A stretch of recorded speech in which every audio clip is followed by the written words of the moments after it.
All right, everybody, welcome. We are here to discuss the amazing official trailer of Incredibles 2. That's a drum roll. Yeah. So we are, of course, going to dive into the trailer. We're going to talk about some of the things that we spotted in the background. We're going to look at your comments. In fact, let me just make sure I get those up here as well. We've got a lot of people that are out here, so let's say hi. We've got Pete. Nice to see you, Mr. Shenton. John Fitzgerald. Here's to Pixar Forever. Isael Prado. Of course, we knew you were going to be here. Who will be joining the podcast? We'll be introducing that person in a minute. Kendall, Aiden. Nice to see you here, Aiden. PD2, Mario and Friends. Holy cow, there's a lot of people out here. So yes, welcome everybody to our discussion about this amazing Incredibles 2 trailer. Like I said, we're going to talk about the trailer. We're going to talk about some things we spotted in the background.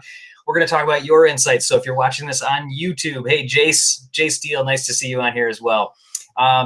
If you want to leave a comment and you're watching this directly on YouTube, you can go ahead and just write that in there, and then we'll be summarizing here. Dylan says he loves the shirts. Yes, these are from the studio, as well as the hat for the. Yes. We just got back from the press event there. Well, he did. Yeah, I did this time. It was his turn. She went for Coco. Okay. John Fitzgerald, sup guys? That ugly guy, you're always back. Hey. But we're gonna. If you have your comments, yes, we'll talk about those in YouTube. If you want to send a message on Twitter, it's at the Pixar Post, and Julie will be monitoring those. It was a little bit of a crazy, hectic thing to get going on this. I just got home from work like super late today. Yeah. So really cool that we were able to squeeze this in. But we've got a fun surprise that Julie has hidden down there, like on the floor over here.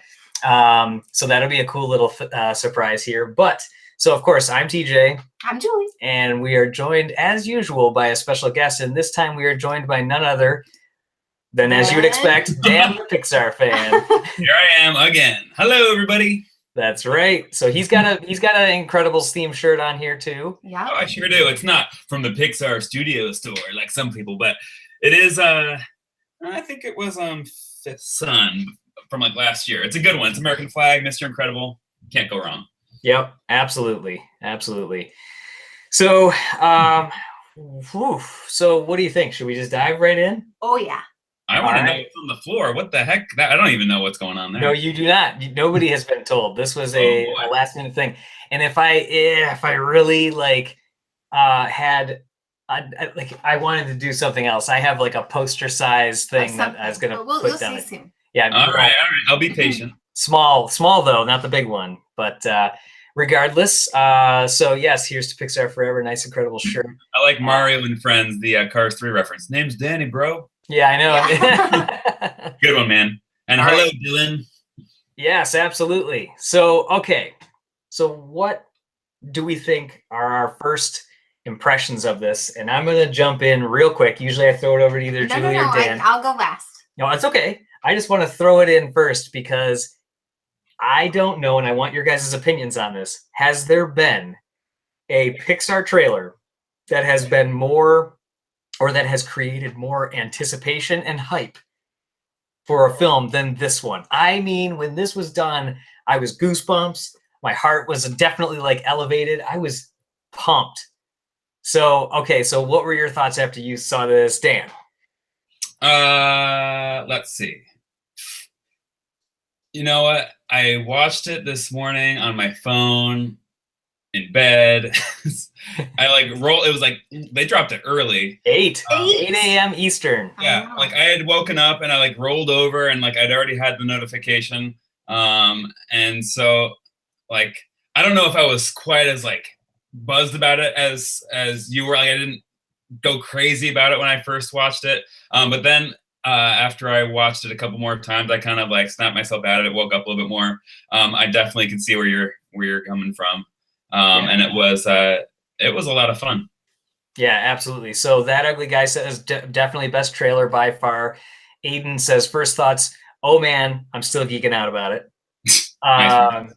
So Mario and Friends, I have 2 theories about Screenslaver later, so we'll talk about those. I also have 2 theories as well. Oh, I am very interested. So maybe we have the 2 same theories, or maybe we have 4 combined total. We'll see. Okay, what do you think? Okay, first off, so we watched it on our laptop this morning. I was like, every like scene, I was just like, oh my gosh, oh my gosh, oh my gosh. And then the ending, I was watching like this. Yeah. That Screenslaver is scary. No joke. For sure. I mean, he is, we'll get into him later. Like the characters, I feel like he's like a fuzzy that's flying right here. Oh. But that was like intense. That's what but I loved how it ended with honey. Frozone and honey. Yeah, absolutely. There was two, after the logo, we got 2 little extra snippets. There was Screenslaver and the honey bit. Yes. Yeah, after the final logo. After everything's done, they just throw another couple awesome clips at you. Yeah, so Paulina, by the way, I gotta say, Paulina's watching. She's streaming us live at Disneyland. How cool is that? Oh, she's at Pixar Fest. She's eating like the most Instagram-worthy treats. Yeah. At Pixar Fest. I'm so jealous you're there. I'm tweeting her all the time because she's posting great pictures. Jace, yes, we know you have lots of theories. We've watched them all. And then let's see. Here's to Pixar Forever. Yes, at least Frozone had a super suit ready. You're right. He had a whole space for it now instead of like trying to dig around for it. Yeah. That's awesome. Seth Erskine's. So yes, we saw your trailer reaction video. That was pretty cool. That was posted in the forum. So if nobody's a member of the forum, there was lots of great feedback and thoughts about the trailer on there. So just pixarpost.com, hit the forum button, and then it's an incredible section. So check that out if you have not been a part of that either. Pixar Fest. People are commenting about that. Honey, where's Screenslaver hiding? Let's get into okay, sorry. That's a good comment. All right, so that was first thoughts. But my thing is that it started nice and calm, and it just kept building and building and building and building. So that's what built the anticipation. Yes. And there's so many things to it. So, okay. So we're obviously, again, presuming that everybody that's here has seen this. So the trailer. So did you wash your hands is how it starts. So nice and quiet. You just hear a little plate clinking. Well, it's just like playful banter between Violet and Dash. Right. Yeah, exactly. So did you wash your hands?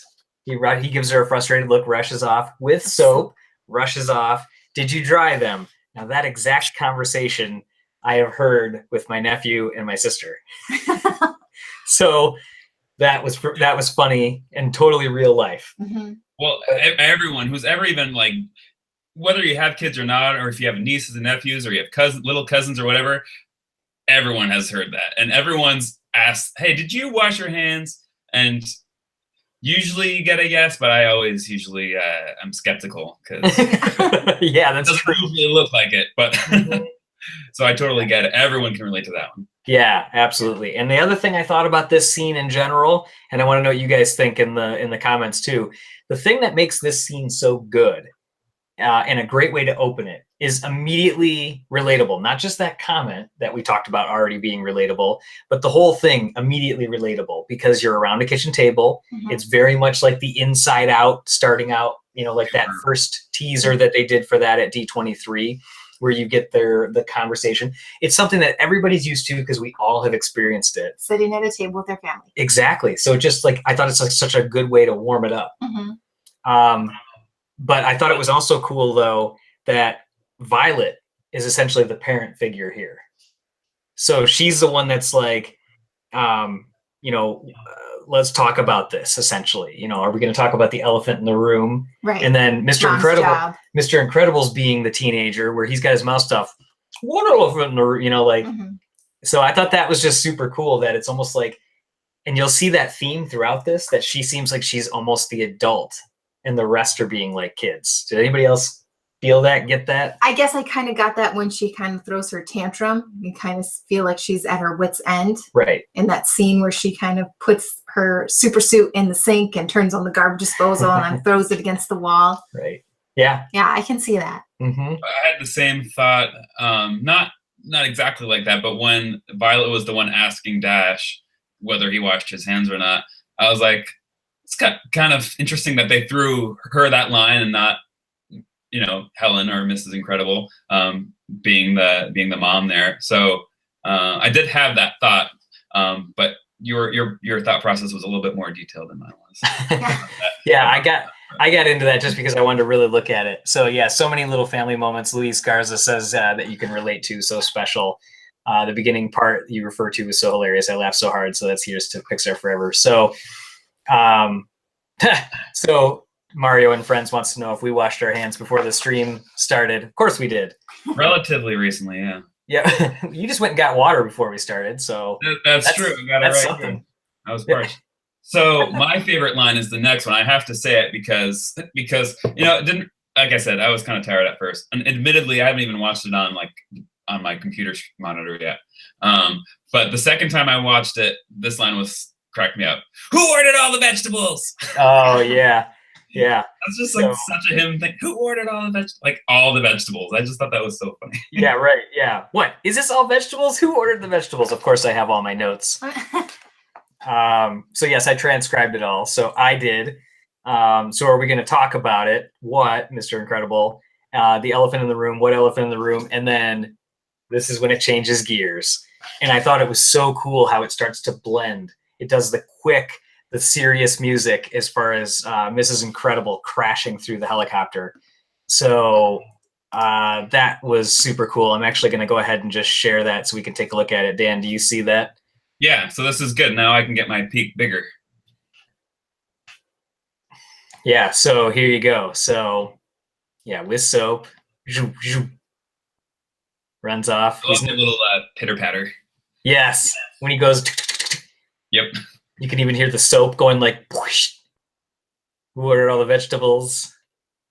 Gosh, I love. Okay, I know it's just like a small detail, but I love the staining on the boxes, the takeout boxes. Oh yes, absolutely.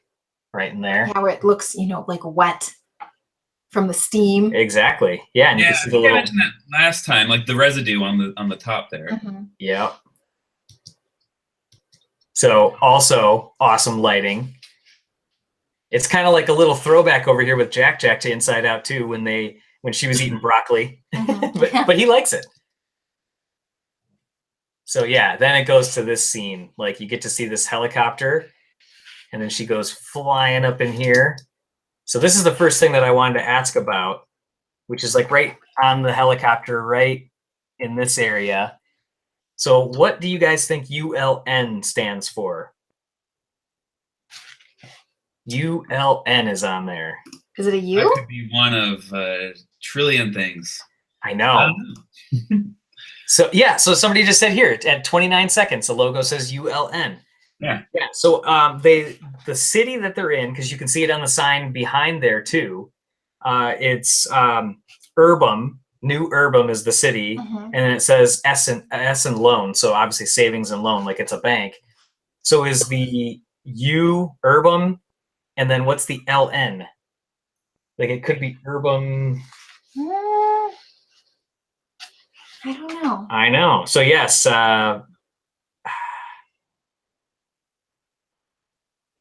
Yeah, so somebody's saying, yeah, New Urbum's back there. Yeah, I don't know. What do you think, Dan? Any thoughts? No, I didn't even look that closely, so I didn't come prepared with any thoughts, unfortunately, on that one. Not a problem. So Jace is saying, is that Screenslaver's helicopter? If it's the U is Urbum, it wouldn't seem like that would be the case, because it doesn't sound like, unless he's unless it was someone else, or unless it's like a Maserati of helicopters, and that's just the logo of it. Yeah, it could be that too. You know what I mean? It could be that too, for sure. Maybe. Yep. Definitely no. So yeah, so then it cuts to that scene, and then it's just awesome that it immediately then goes back to the table. So now we're back at the table after she busts through here. So what's funny too, does this look like it's even the same thing that she busted through? Yes, it kind of does. Yeah. But she was holding her breath there. Now it goes, oh yeah, she's got that cool look before she goes flying on, jumping off here. She's like, I mean business. She's got the microphone too. So what's she mic'd to? Her suit. It could be. You can see here's the Dev Tech building, because this is their logo down here. That's the Winston and Evelyn Dever. She's mic'd to. She almost seems like she's on some kind of mission, reporting live to whoever it is she's working for, because she's in her new suit at that point, and so it seems like that's a little bit later on, when she's off on her adventure. Right. So it would be a bit later. Isn't the suit? Didn't a video show that suit was done by like Edna's rival or something? Yeah, Galbaki, Alexander Galbaki. Yeah, so people are saying dev tech is huge. So one of the two theories, Screenslaver saying he could either be Winston Dever or, and they're Mario and Friends is holding it for later. So okay, where was I on this one? Back over here. So we're gonna jump back into the video. So we've got the whole this guy walking him in here, very like stylized look. Pretty cool that they have their dev tech like badges hanging around their neck when they're coming in. Do you know this follows the tradition and is Brad Bird's obsession with like short people too? He has an obsession with short people? He totally does, because check it out. In the first Incredibles, I gotta stop screen sharing for this one. You had the teacher was like this short little guy, Dash's teacher. Okay. And you had Edna, and you have Chef Skinner, and you have this guy. Well, so maybe it's just a variance of characters, because Anton Ego was super tall and crazy lanky, and then even Remy seemed like he was a little taller. He was, but Edna's short. This guy's short. The teacher was definitely short. I don't know, but I just noticed there's a lot of like funny short stylized people. And that's funny. Well, I appreciate that. I'm short. Yeah. I'm not. So Jace is asking the question, why would they be wearing their old suits and not the red ones? Yeah, I had the same question. I don't know about that one. Yeah. So somebody says because the red ones are for the family. Yeah, because she's Elastigirl. Okay. She's wearing her Elastigirl suit. Oh. He's wearing his Mr. Incredible suit. Okay. So yeah, maybe that's what it was. So okay, so then he jumps in here. He says, about time we make some things right, Winston Dever says, who's on the screen now. Help me bring the supers back into the sunlight. We need to change people's perception about superheroes, and Elastigirl is our best play, is where he goes from here. So we've seen these scenes in the last trailer. Mm-hmm. And true to Brad Bird, he's not revealing a whole lot here. Which is awesome. So, but now we get this in the background. Yes, which we can see that's the Underminers. Yeah, so you got the Underminers drill here, his drill vehicle, and looks like the police are now coming after them. Yep. So any theories there? Any thoughts there? Well, they get in trouble for being super, even though supers were supposed to stay hidden. So I think this is after the fact that now Winston is now saying, hey, we need to bring them back. It's a good thing to do. I think that's change people's perceptions. Yeah. Dan? Yeah, I didn't even look at that in the background there, so that's kind of interesting. So I think that it almost seems like the opening scene is gonna end, even though they've done this heroic thing, and I'm assuming they're gonna stop the Underminer and all this stuff, that they're almost gonna be almost in trouble for even though that they helped the city, they're going to be taken in almost like, I don't know, into custody or whatever. But they're definitely going to be taken by the police, it seems, from that screenshot. So I don't know. I think that's where the drama is going to start, is that the supers are out. Obviously, they're out and about again, and they're making themselves known. And like in the first teaser, they talked about that supers are illegal. And so it almost is like they broke the law by being out there doing their super thing. I don't know. Right. Yeah. And so this guy is wanting them to maybe to amend some kind of law about that. Definitely seems like it. Yeah. Somebody said that they did wish that they saw the raccoon in this teaser. Yeah. That's gonna be so hidden. Yeah, I agree. Yeah, I'd rather not see any of that. Yeah, you don't want to. In fact, I didn't want to see what I saw here either. This part? No, just in general. Like I felt like I saw quite a bit in this trailer. Oh man, you didn't see half. Oh, I know. I know. So That's and then why this, I'm glad they didn't show anymore. yeah. So this part's great. So you've got, in superheroes, Elastigirl's our best play, and then Mr. Incredible always used to being in the lead.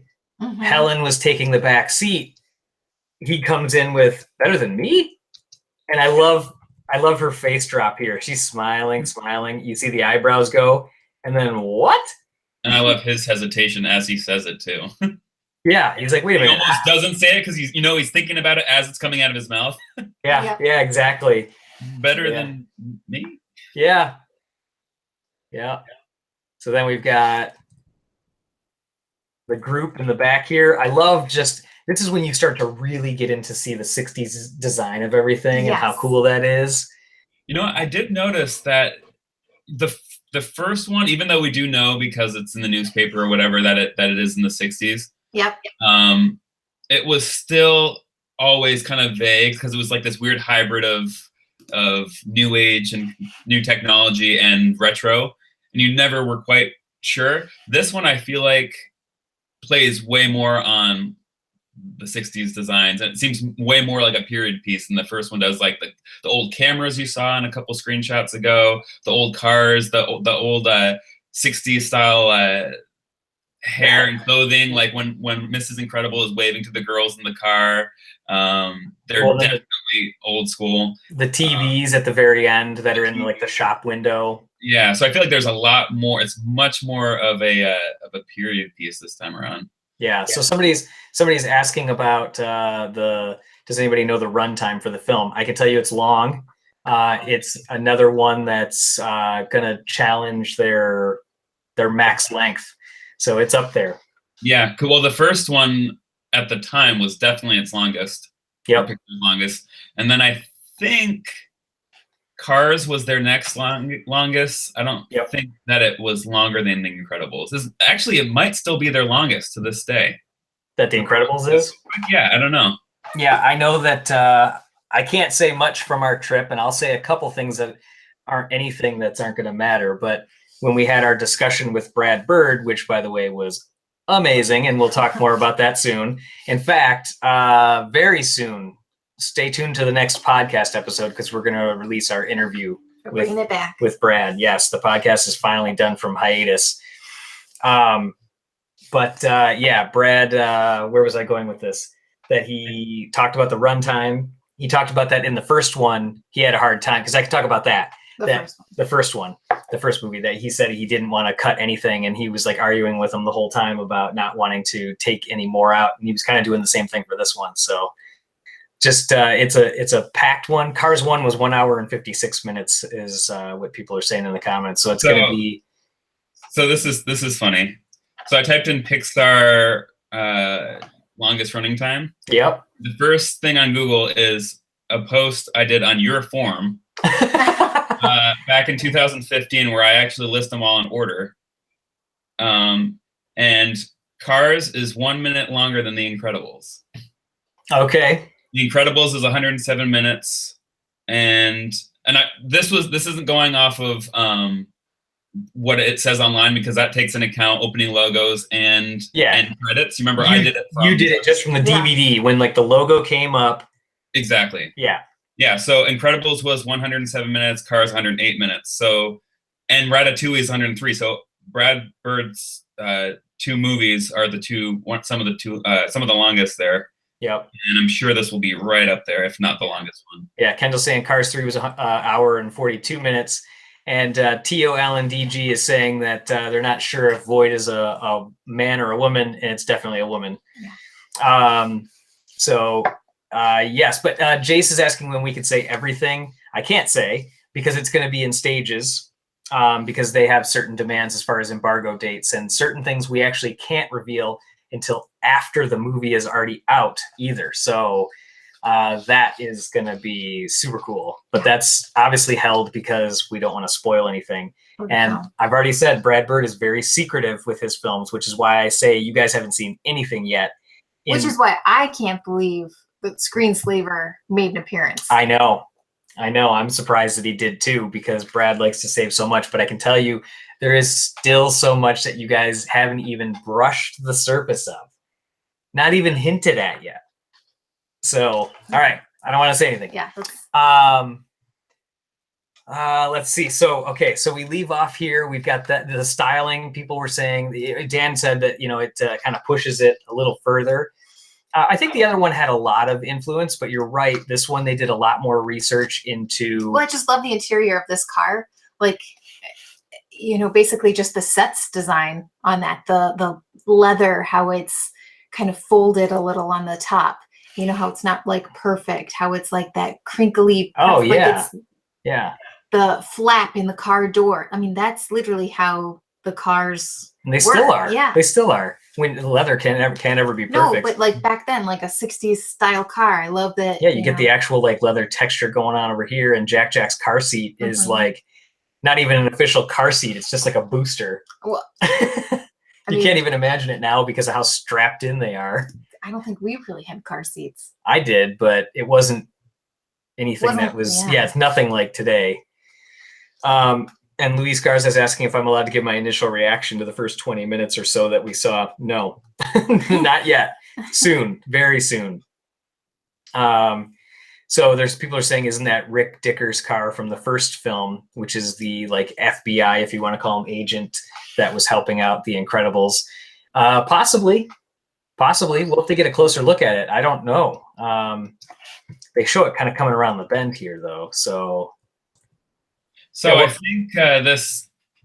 Well, you probably already knew because you've seen a bit of the film, but this trailer also answers the question that we had last time, which was your prediction was that they were at Edna's house, but I think it's safe to say now that they're at their own super house at this point. Yeah, certainly for a portion of it. That car's a limousine, by the way.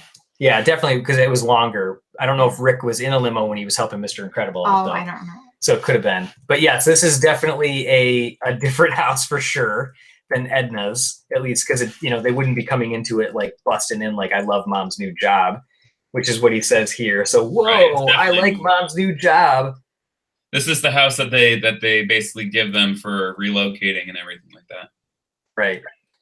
Because like I thought about, like he's literally at this point he's unemployed since the last one. We never saw him get a new job, and their house just blew up. And so this house, I mean, how would he afford a new house that was literally given to him by the government, it seems like. Right. So Jace is saying it's one of Winston Devers' houses. It says DevTech on the intercom on the trailer. That doesn't necessarily mean it is, because as far as from a DevTech standpoint, that's like, one of the top telecom companies around. But you're right that it does say that for sure. I can't confirm nor deny. Tread carefully. Yes, treading extra carefully. Turn that up a little bit here. So but let's talk about this design in this house real quick here. I mean, like, first off, like the layout, the design, everything like that. Okay, get going back here. Like, look at this. Like, this is definitely 60s. I feel like so much of this is straight out of like my grandma's house, like my grandma and grandpa, like as far as like the color tones and everything, and some of this like stucco wally type stuff up here. Well, it reminds me of the film Catch Me If You Can, which is one of my favorite films of all time. It was like set a lot in the 60s, and this is what it like the sets look like. So okay, so we're going off. We've seen this clip before where she speeds off, and bye, sweetie, I'll watch the kids, no problem. And then we've seen this scene in the last trailer where he's, math is math. Why did they change math? Which is going to be a huge hit for parents, as we know. How cool is it that they have their own like superhero layer now? Because we hadn't seen that before. Right. They have like their own cool Bruce Wayne type house with like a waterfall exit, and I mean it's super cool. Yeah, there are so many Batman-ish type elements in this that I think. I definitely got like a Batman vibe, but that's mainly because of the villain in the end. Yes. I think he's like a mashup. We'll get to him. Yeah. Soon. Hurry, hurry, hurry. Well, he's at the very end, so we have a long time to go. Yeah. So that ugly guy says, "Love the music right here. Will it be in the movie?" I don't think any of this music is going to be in the movie itself. If they do, they're obviously going to pull elements from the first, because obviously Michael Giacchino is doing this score like he did the first one. Aren't they still working on it? Yeah, it's not finished. So yeah, his themes from the first film mixed and reincorporated. Yeah, absolutely, without a doubt. So yeah, anything that I saw was not at the studio, was all temp as well. So this is where this screen here is where you can see it's blurry just because it's moving just a little bit. You can see the DevTech logo on this panel, which you could assume is either a speakerphone, some type of intercom, security, lighting. I mean, who knows? Mm-hmm. But it's definitely an advanced thing. And then you've got, a cordless phone back in the 60s. Was that a thing? No, I don't think so. But it is for DevTech. Well, you're right about that. Also, giant Omni droids wasn't a thing in the 60s, but they take liberties. This alternate 60s has a lot of advancements that we don't have. I wonder if for some reason that oh man, I just had something and I just lost it because I was reading a comment which I like too. So they said, is it possible that having all this DevTech stuff here that they're spying on them? Could be. Which is kind of cool. Yeah, Luis Garza, Jack's adorable, 10 out of 10 would hug. Our son would not. Oh yeah, he's terrified of Jack right now. From the toys. Yes. Oh, he doesn't like them? Oh my goodness. Just because of the eyes lighting up. The eyes lighting up and the one where Jack turns red. Yeah, what freaks him out. Yeah. But definitely kid behavior here, the whole hand in the mouth. That's so true. Yeah. Somebody's saying Void is the villain. They may be. We never know. So he jumps in here. Hello. Hey, honey. How are the kids? Everything's great. And then you get Violet's total morning grump face, which is fantastic. Oh, my gosh. You want to see what I look like in high school? That's right there. In high school? Yep, that's me. Hopefully she lightens up sometime in the movie, because she's only ever shown kind of being moody in this one. Yeah. The whole time. I want to like her. I hope they don't make her unlikable and just have her be snobby the whole time. But I don't think we have to worry about that too much. Just because that's kind of her shtick. Mm-hmm. But then you got, of course, the eminently eating Cheerios like all little babies do, and then you got the waffles going on here. So great. Which look delish. Yeah. So yeah, he's in. How's Jack? He's in great health. That was a great response. I thought that is a great response, and I'm gonna stop it right here for a quick second because that particular element where he says he's in great health, you can really feel the distress in his voice. And so I mentioned this. I love Craig T. Nelson's vocal acting in this. Yes, and I actually, in the next scene where he's a num num cookie, where you just hear the exhaustion and fed upness. Yeah. And I'm just like, oh my goodness, I sound like that sometimes. I think just come on. Yeah.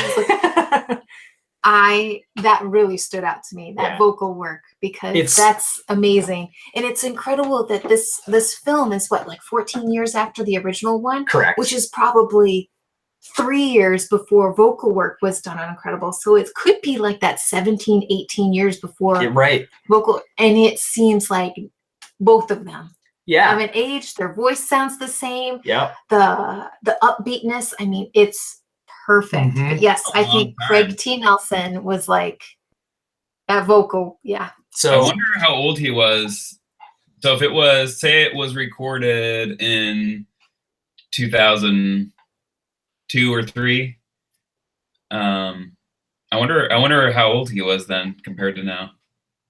Because that's a long time. I mean, people. Yeah. Well, how old was he in the Usually, movie? especially when you get upwards, over 50, your voice definitely starts doing something. I know. But not his, apparently. Well, I mean, you never know. I mean, he could. And think about the difference between like Mike and Sully. Like, if you think about Billy Crystal and John Goodman, who were doing those voices, they came back to voice a more youthful version of themselves, you're right. and they pulled that off. Yeah, you're right. The only one I have noticed a little bit is I have noticed Woody a little bit in Toy Story 3 and some of the shorts. I noticed a difference between that and the first one as far as a little aging. What? I did. I've always noticed that, but this I couldn't tell whatsoever.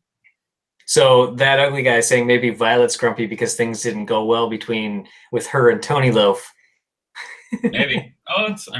Could be. I mean, maybe she moved and maybe she's super ticked about like not being around him anymore. I think she's tired because somebody probably kept her up all night. Somebody, meaning Jack, or Dash, or something just kept her up all night, and then she had to like keep helping or stuff. And I think she's just upset, tired. Yeah. Well, and her family just got uprooted and left again, and they obviously were cops. I don't know if they get arrested or whatever, but obviously she's been through a lot in like the last 2 days or whatever this is after, or weeks after or whatever. They have to be in hiding again. Their mom's away. The dad is there at the house. I mean, obviously there's a ton of changes right now. Yeah, and so Jace is chiming in saying maybe Bob and Helen won't let her date. She never told her parents she was going to go on a date. So maybe that's part of, these are all things that would really be going through at, her mind at this age. And then kind of chiming in, like keeping her up. So Mr. Petey, Dispost is saying maybe Violet has to play the mom role and Jack. Yeah. Were you saying it from a mom perspective? Yes. I didn't know if you were just saying like he was crying and keeping her up. Or even if Bob was up with him, just the noise and stuff like kept her awake. Right. Because we don't know the sleeping arrangements. Obviously that house looks like it has enough rooms so they all have a separate room, but I don't know. Yeah. So I feel like Violet's going to be persuaded to become a villain. You never know. Never No, I don't think so. Yeah. Violet is violent. But yes, you'll hear in my interview, the group interview I was in with Brad Bird, I asked him a question specifically about Craig T. Nelson. So stay ready. Keep ready. Because I loved it so much. There is so much more nuance to his voice in this film that you can't even, it's a phenomenal performance. Holly Hunter does a great job too, don't get me wrong, but you can hear true exhaustion, true regret that he's not being a super. You can hear and feel all these things. I don't know how the heck he did it. It's really good. Violet needs to eat a Snickers bar. She's hangry. Milk, apparently. That's awesome. Okay, so we'll go back to one of the secrets that Julie saw online today that's coming up here. A little Easter egg. Yes. He's in great health. Yeah, look at that face. That's so great. It just seems like obviously she's going through something. It just seems like because of all this, because of being uprooted and all this stuff going behind the scenes in their life and in their family, it seems like she's just fed up with this whole superhero thing anyway. And remember in the first one, she was like frustrated anyway because the whole family wasn't normal and they had to hide their powers. Right. So she was already frustrated about that. So it almost putting her suit in the garbage disposal, it almost seems like she doesn't want to be a super. Maybe part of her arc is embracing that. I am on the same page as you, and I'm not even hinting at anything because I have no idea. Yeah. I'm on the same page. I thought the same thing that, like she's like, I just want normalcy. I want to be safe. I don't want to do this. Right. Mom's gone. This is frustrating. I can't be myself. Now we're changing up everything again. Exactly. So, which maybe is Tony Screenslaver. Tony? That was that's the best theory yet. okay. Okay, favorite so one. somebody said that online, and I absolutely loved it. Because could you imagine what Violet would go through mentally and freak out if she eventually finds out he takes off the mask and she stumbles back and freaks out. That's Tony Love. And it's Tony Loaf. Even though I do think And Screenslaver could Tony Loaf be his like super name? That would be awesome. He could get like a logo. Yeah, he squirts meatloaf at people. Yeah, like with that right in the middle. I'm on board for that. Maybe in a future short. Maybe someone will pitch that. Yeah. So here's to Pixar Forever says any reason her suit doesn't tear apart in the garbage disposal because Edna made it so she can stretch as it's indestructible like she is. So it's like it can hide, it can do a whole bunch of different things, it can go invisible. So yeah, remember they were like she was launching missiles at the suits and they weren't doing anything. Like that's true. Yeah, I guess if a missile and fire aren't going to ruin it, then a garbage disposal isn't. She could be frustrated because she wants to reveal her powers to somebody and they won't let her. All of these things are very, very possible. Maybe I don't think they're going to cover all of this. I mean, this is a short amount of time, but there could kind of be like undertones of a lot of these things. Yeah, absolutely. But yeah, I just love this face. I love the lighting in here. Somebody said that they love the reflection of Bob in the background, which I'm going to actually say that coming up here in a minute too. I actually thought it was really cool when this is going around here, watch like the actual like faucet move when it gets hit. Like it's jiggling around, but it gets hit at one other point in the other shot. Now she does a full wind up and pitch and it splats against the wall. I love the blue and the yellow. That's so 60s. Oh yeah, definitely. With this, oh man, what was it? It's Harvest Gold, is I believe what the color was called. So. Harvest Gold. Because my sister at her house has a retro fridge, and it's that same blue, so that's what makes me think of. Yeah. So this is like I don't remember, like it's like a sea foam. Yeah. And then this is Harvest Gold, and I know this because my parents had these Harvest Gold. We had a Harvest Gold fridge, and we had a Harvest Gold set of bowls. This right here is one of your first little Easter eggs, if you will. So the name brand of the refrigerator is actually, it says Burroughs, which is for Chris Burroughs. He's a technical director. He's done a lot of effects, worked in effects with Pixar. But he pointed it out on Instagram today, and I was like, oh my gosh. Yeah, That's a deep reference. I would not have known that. Yeah, well, it was so blurry and stuff to like notice it. But yeah, he called it out today, and I was like, that is fantastic. Yeah, so that's a pretty cool one. Watch throughout the whole movie. You'll see lots of stuff like that compared to the artists. Lol, that would be gold. Have you guys seen the second? Well, we'll talk about Bao as well at the end of this. Jace, cool, second trailer Easter egg. What was the first one? The box. Yeah, the takeout box. Yep. Dylan says that kitchen looks awesome. Dope. That's so crazy. I love it. All right, so let's get back to this real quick. Julie's let's get the Screenslaver. Chomping at the bit to get to Screenslaver. Okay, so then she goes upstairs. Is violent adolescing. Is she having adolescence? I love that. Yeah. It's such a term for him to use at that age where he thinks he thinks he's saying something else. Right. At that age he is obviously saying what he has heard. Yeah. I mean, and great animation too. And great voice acting. They they obviously had him really chewing something, because that's like nice subtle movements in his cheeks and jowls there. Yeah. So then like I love like the awesome lighting here. She's like really relaxing. You can see that she's just soaking it in. Yeah, another angle from another shot that we saw in the first trailer. Yep. And then we saw this. He's in great health. which is just incredible. And this right here is the voice acting that stood out to me. Yes. This scene. There's one part, and we don't have the sound, so I can't. But it's right here. It's something how he says cookies, and I can't remember exactly how he says it, but it was so funny. And I was trying to remember it so I could like imitate it when I went live with you guys, and now it left me. It's nom nom cookies. Nom nom cookies. Oh, that's probably what it is. Yeah, he goes nom nom cookies. Yeah, that one. Yeah, which by the way will be a little snack stand in Paradise Pier. I did see that. Yes. Yeah. Opening June 23rd. Yeah.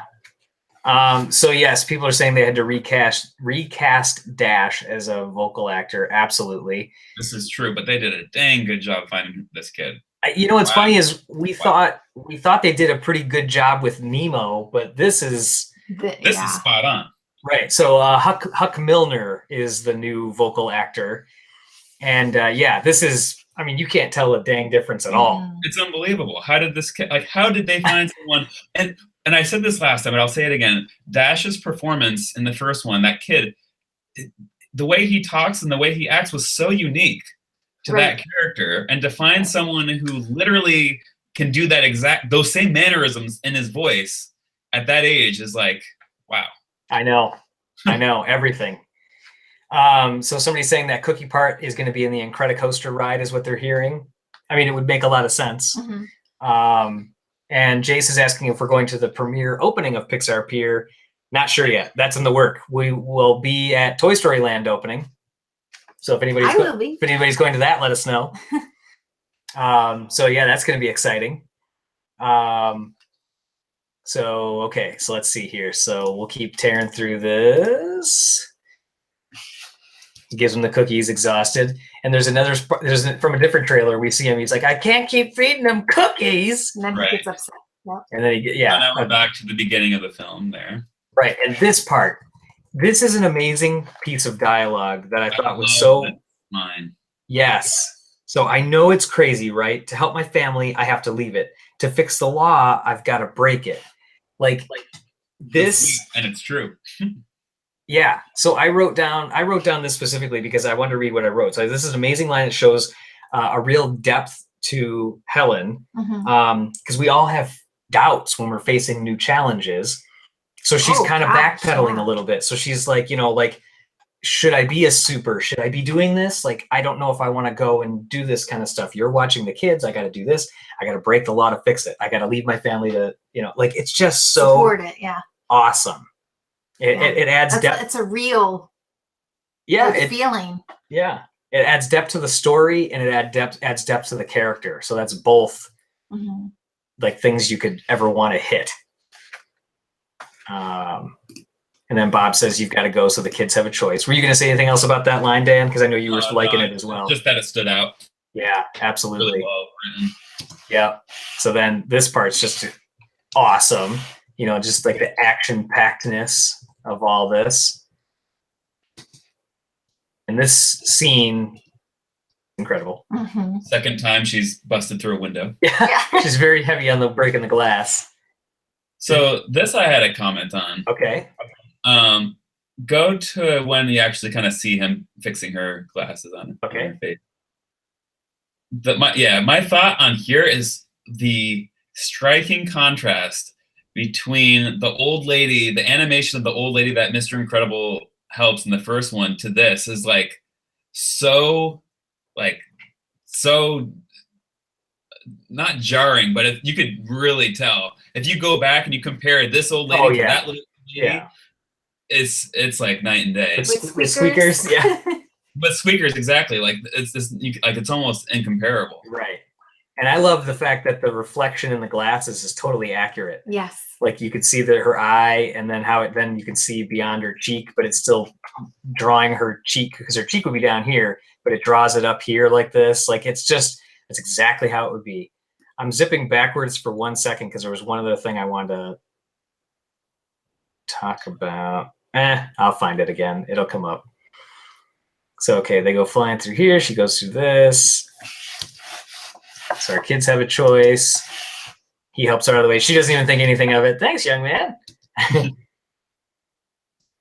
So we got this scene. She's flying through a forest here. Okay, what is this? So that forest, I feel like she's driving to get to the house. Okay. Or is she going away from the house? No, I think she's trying to get to the house because it looks like Dash is in the house, stuck in what appears to be our first look at Void's powers. I mean, did you get that same sense, Dan? I didn't know what to think here. I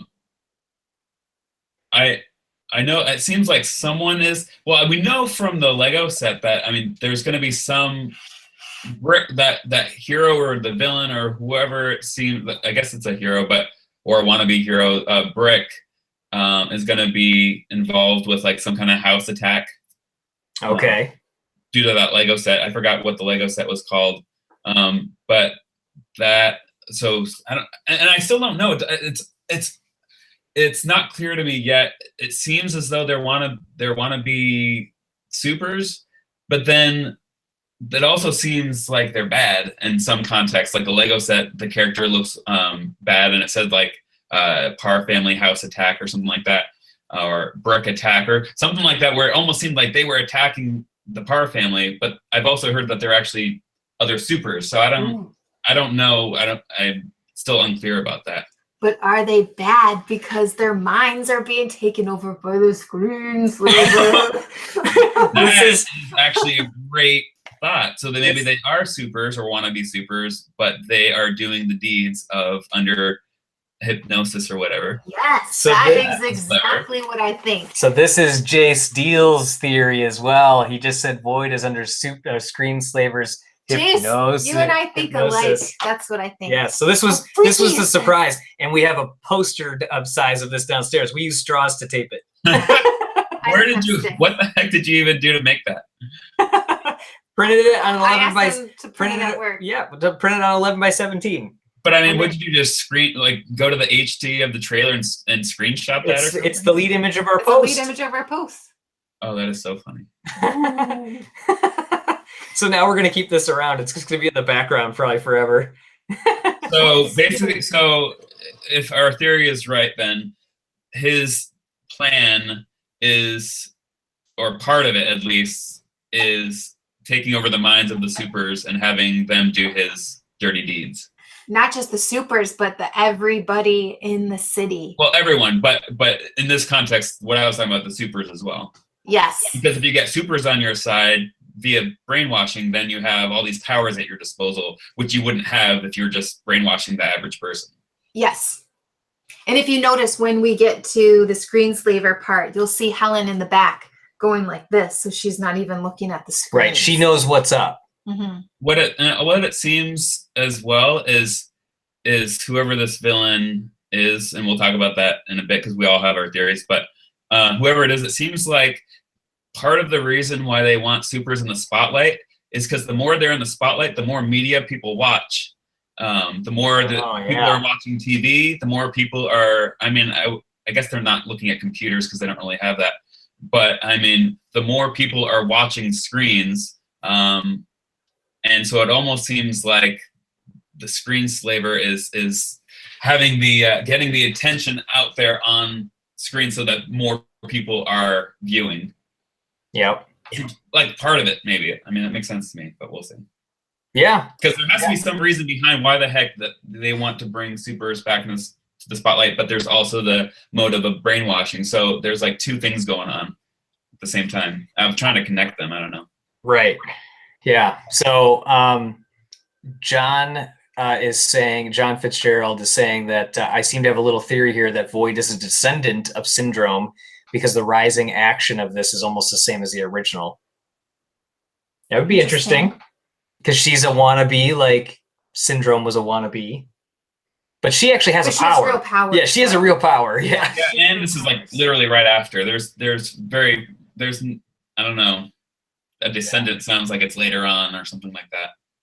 Yeah, Mr. Petey says, yeah, I thought Screensaver looks like Bane. Totally. He totally looks like Bane. He looks like Bane. He looks like Star-Lord. He looks like he has like Edward Scissorhand kind of bondagey jacket. Oh, yeah. And who was the other one? Oh, Sandman. He kind of reminds me of Sandman from. Well, just because his face is like obstructed and like the voice kind of like a little bit. Yeah. The first thing I thought was Bane, but it definitely feels very Batman-y. I can't get it out of my head, especially with like the broadcasting over the TV. Because in the very first Batman '89, that's what the Joker does. Mhm. Where he's like broadcasting where Prince starts performing. Yeah. Yeah. So that was like. I've been thinking Batman the whole time, and I love that. I'm totally fine with that. So, yeah, speaking of Syndrome, do you think Mirage will be in this movie? I don't know. What do you think? I don't think so. I thought maybe, but I don't think so. And I also think, we'll get to that when we get to the... I don't think so either, especially like it seems like, I mean, if they don't, I mean, the actress died in real life, and if they don't have to recast, if she's not part of the story, I don't think they necessarily have to go through the effort of trying to find a voice replacement if it's not crucial. Like they had to do that with Rick Dicker, obviously, but right. I mean, it doesn't seem like they have to in this case. It doesn't seem like, from what I understand, that she's like any part of this, because she was part of Syndrome's whole plot, and that seems so detached from this. Right. Well, Luis Garza's pointing out a good point that there was a rumor out there that Lady Gaga was voicing her. Really? Yeah. Well, we shall see. So that's a possibility, I guess. Yeah. Yeah. And here's a little cameo. Then I don't know. Yeah, you never know. They've replaced plenty of voice actors before. I mean, Dash being one of them. Right. Hicks. I mean, tons. Slinky. Yep.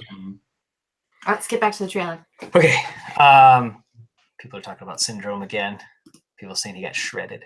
Okay, yeah, so this part, I still think these are voids too because of the bluey green color. Yeah, I mean, that's the first thing I thought of, because that's what she does. That's her power. But how cool is this that it's like he keeps running through the same. You see him like when you look in a mirror over and over again. I know, that's so cool. Oh God, it's incredible. So she basically traps him in this like perpetual. Yeah. Yeah, he can't get out. It's literally what I think it is like right here. You see how he's coming out of it right now? Like it's like light here. This is the entrance, and then he's like hitting right here, and he's going back. Like he's just the beginning and the end is right there at the stairs. That's why I feel like this is an attack on the house. Yeah. Oh my God, that's so cool. He sees Violet, and he's like, "What the heck's going on?" I wonder, you know how kind of in the first one when the kids were left alone and they had to fend for themselves? Mm-hmm. Yeah. Like when Helen leaves on the island and stuff. I feel like at this point in the movie, Mr. Incredible might be meeting with Edna, so he might be out of the house with Jack during the parts where like he's talking with her in the trailer. And it almost seems like Violet and Dash are fending for themselves in this situation. I don't think Mr. Incredible is around right now. It doesn't seem like it. Mm-mm. I think he's out and about doing whatever. Like I said, the only thing I can think of is meeting with Edna, and that they're dealing with this attack. So that actually is interesting, because you'll see in the next scene that Violet's driving the car, and there's no way that she would be driving this car out by herself if Mr. Incredible was there. Yeah, so they're left alone. I mean, that almost confirms that they're left alone, and then they get attacked, and that's them escaping. Yeah, it's actually kind of funny. Somebody's saying that's definitely Void's work in their opinion. But what if so Isael says, I think Dash is trying to catch up speed, and then somebody else said, what if like by going through it again and again, he's like building speed, and then she closes the portal and he goes taking off. I mean, you never know. Yeah, you never know. It'd be kind of cool. Dash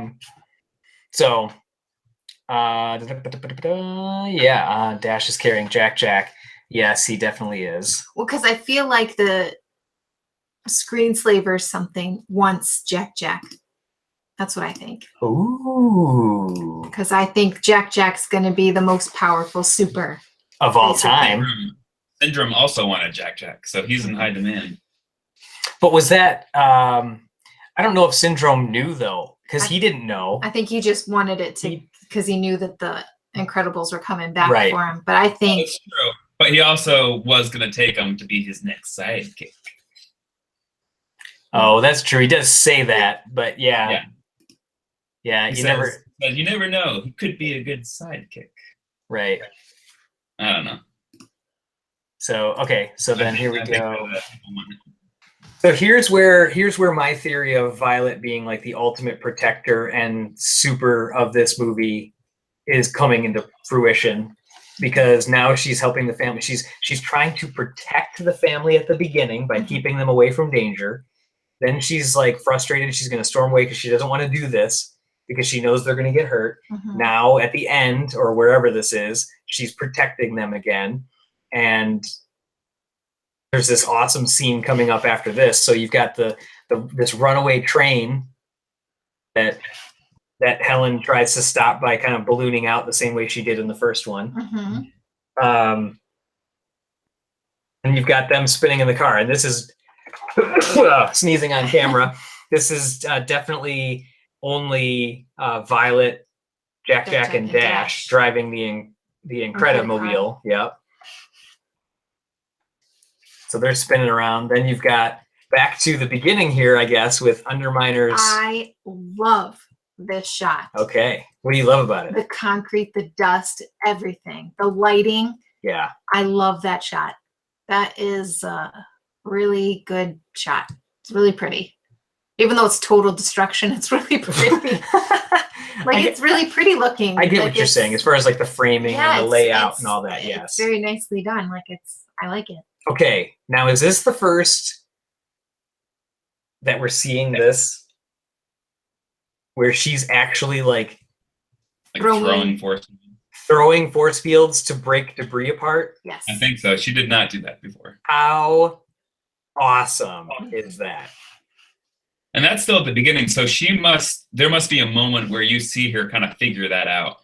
Yes, I agree with you, Dan. Because if she just started doing that without context, because she's definitely never doing that before, or she's never done that before, that'd be out of place. But maybe she's kind of like experimenting as she's out there in the battlefield, and then she realizes what she can do. Yes, I agree with you. So then we get this part where you can see him building up, and then it says combustion imminent. What does that mean? You got monster. Yeah. Combustion imminent. Fire, Robert. I like he's got a little tracker on him so he knows like 3 seconds. I like how Edna's just sitting there, just not even impressed. Yeah.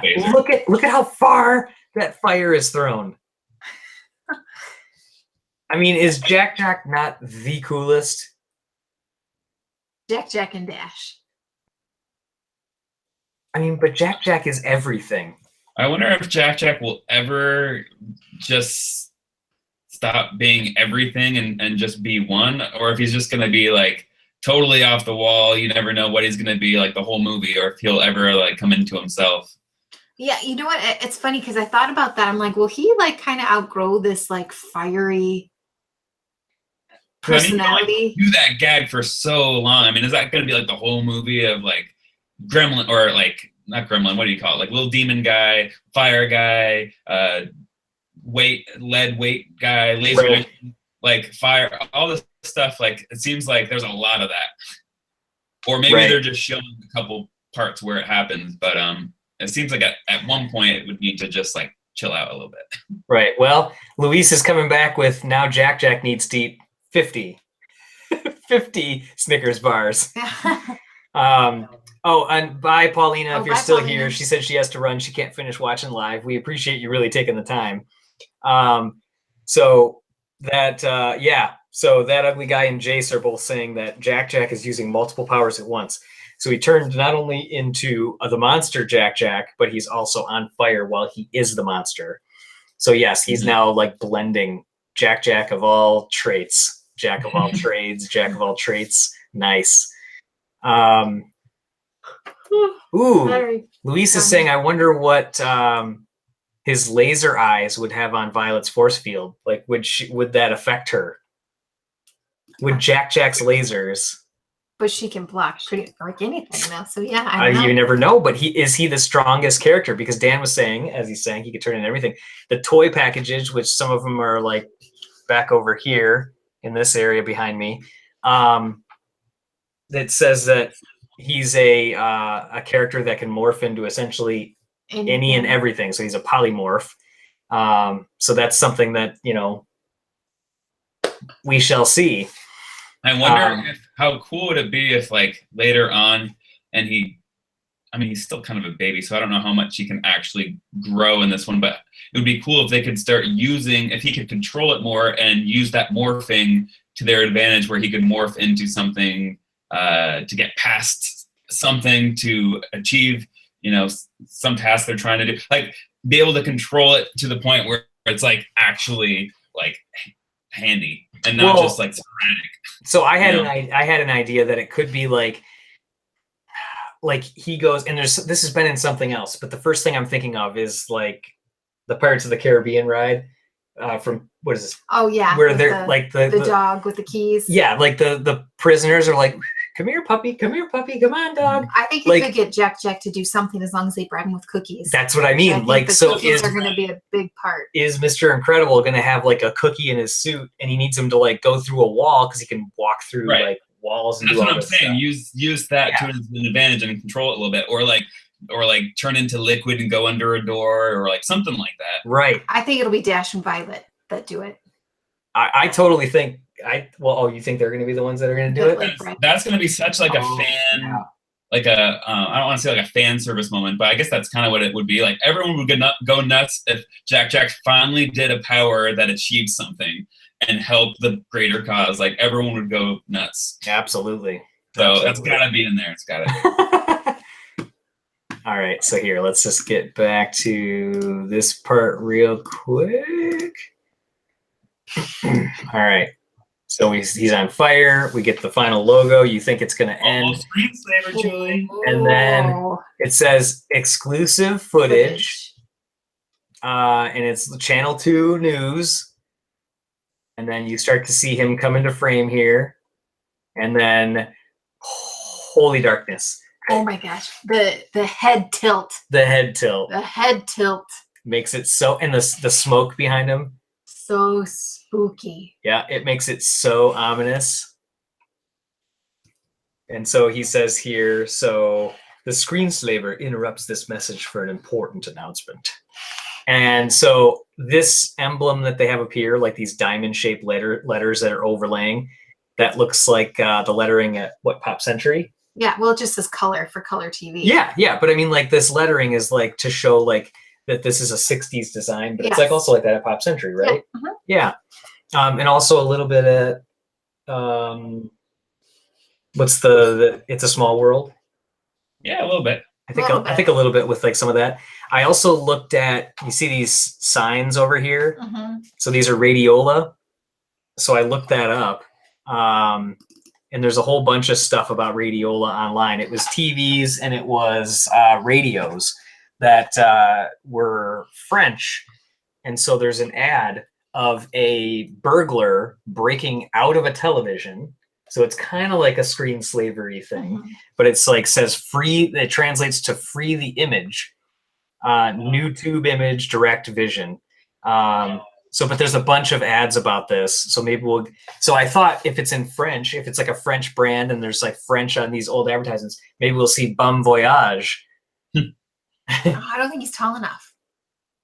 I think. You don't think who's tall enough? Well, I don't think Screenslaver's Bon Voyage. I'm just saying maybe we'll see him. But anyways, I just thought that because of the Radiola thing. But Radiola is just an old company that sold TVs and radios and all that kind of fun stuff. I think Screenslaver is going to be a woman. So do I. That was actually one of my two that I was going to. You still have another one, though? Yeah. Okay. But what I was also going to say is something that, going back, just unrelated, though, kind of a darker moment. What if this screenslaving thing where they're being mind controlled happens to like one of the kids, or like what if Dash or Violet like uncontrollably turns on the family or something? At some point they have to like kind of get them back to the right mindset. Absolutely. Is that too far, or is that like maybe kind of cool? You know what's funny, Dan? Because I was thinking the same thing, and I was like, oh my gosh, it's probably going to be Dash. I was thinking it was going to be Dash. Like how much chills would you get if he's like trying to attack the family and they're like trying to get him out of that state of mind? Oh man. Oh my gosh. Yeah, that would be rough. Yeah. This film's gonna be intense. I know. It could be. I mean, that's total theory. I mean, it probably won't even happen, but like it's a cool thought. Just the thought of it. Yeah. No, Yeah. I agree with you, Dan. Oh, Jace is going a different way. He thinks Frozone is going to fight the family. Oh yeah. Which would be- is probably more likely. I mean, emotionally, it would probably resonate. Like, it would be more hardcore if it was one of the actual kids. Right. But almost, would that be almost too intense? Much. Yeah. That's what I'm saying. That's why I asked you if it Yeah. was too much. Frozone does make sense. One of someone close to the family is going to be affected, and they're going to have to snap them out of it somehow. Yeah. But this, I mean, he's scary. What if Screenslaver is Frozone? No, I'm kidding. Oh, I don't think. I think I like Screenslaver. Pony Love better. I think. Yeah. I think Screenslaver is an ex-super, just like Elastigirl, Hmm. who decided, no, I'm not going to come back. I'm going to come back as a villain because the man, the government told me I couldn't be a super, so I'll show them I'll be a villain. I'll take over their minds. That's what I think. You should put that like on your bedside table tonight. No way. No. This thing's going in the trash. This thing's going to freak me out. Put it right there, so when you wake up in the middle of the night and he's like staring at you. I Yeah. don't know why you do that to yourself, but Alice is saying, keep in mind it's a kids movie, guys. Exactly. It's not a kid's movie, though. Well, no, but they have to. It's. I know it's geared. Yes, I towards- get angry know. when people say it's a movie for kids as well. Yeah. I totally do. The Incredibles is definitely the least kid friendly out of like all of the Pixar lineup, I would say. Correct, but And this is actually the first movie that we said we're not going to take our son to the theater to see. yeah, we wondered about Coco with them being skeletons. It turns out that was totally fine. It's like his favorite. But watch already, Coco if every Jack day. Jack's laser eyes freak him out, there's no way that's This not going to freak him nice- out. I still remember you guys like filming in the store and he's just in the background going, Coco, Coco, Coco. Yeah. we love Coco in this house. Oh yeah, who doesn't?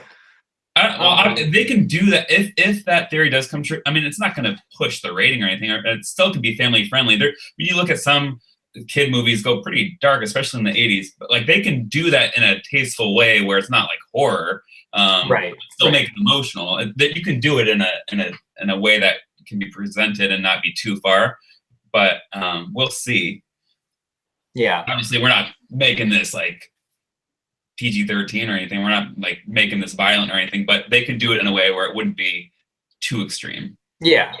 Right. But so here's to Pixar Forever. Obviously, it's going to be rated PG, certainly. Obviously. And to Incredibles quote, was the first one to even be PG, so yep. And then to quote Brad Bird, animation is not a genre; it's an art form, which is Also totally true. true. But yes, definitely not a kids movie. But they have to factor in that kids will be in attendance. true. So okay, so let's see. So let's just finish up actually sharing out the last part of the trailer. And then let's hear your boys' theories since you heard mine. Okay, so yes. So Oh, I love this. The screen flickers at different times. Like each screen's different. Yeah. So, and then this is the part that I loved, like seeing like that she knows what's up, so she's covering her eyes. Doesn't matter if you hear it, you have to see it. So she's covering her eyes. I presume, and I assume you guys are going to feel the same way, that she is trying to rush to a television studio to get them to cut the feed. Yes. Yeah, yeah. But she's too late. Mhm. Like it just hit like the broader broadcast network. Yes. Is there a skull in the middle of the static? Oh, let's see. I can't get the answer to that on HomePod. Oh, our HomePod's talking to us. The Lego Juniors set at the house is called the Great Home Escape, Okay. and it has Brick looking very, very angry, throwing stuff at Violet, and Violet using her force field. What I was looking up though is on the helicopter set, there's a billboard that says 18% approval rating. Where do you think that factors into this whole scheme? Well, so they're trying to bring the supers back. So I think it comes into the fact The that beginning of the film. But her specifically, that they're Oh, that's right, using that's her. right. That's right. It did say she was Because it's specifically her on the poster. So like, I wonder why. I know. Well, I because know she's the one that's trying to bring them back. No, because right now Screenslaver is taking over people's minds. What do you think about Elastigirl's awful? Elastigirl's awful. So her approval rating's going down right now. Because I bet the Screenslaver guy is saying, hey, she's awful. I don't know. That's what I think. Because it says it's up 18%, right? Yeah, it's up. Oh, up. Yeah, it's I up thought you 18. said- I No, thought it's you not said- at 18%. Oh, I thought you said right. at 18. Right. So I actually think that it's Winston Dever probably putting up billboards advertising supers, like, Yeah. you know, we're polling. Yes. They're like trending upwards.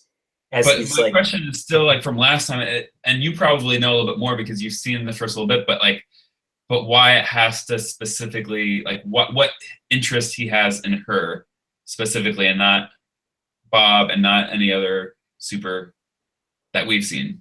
no comment. Okay. But does it make sense in the context of the film? Yeah. Okay. So it doesn't, it's not like forced in. They're not putting her there just to do a gender swap that makes sense in the story. Mhm.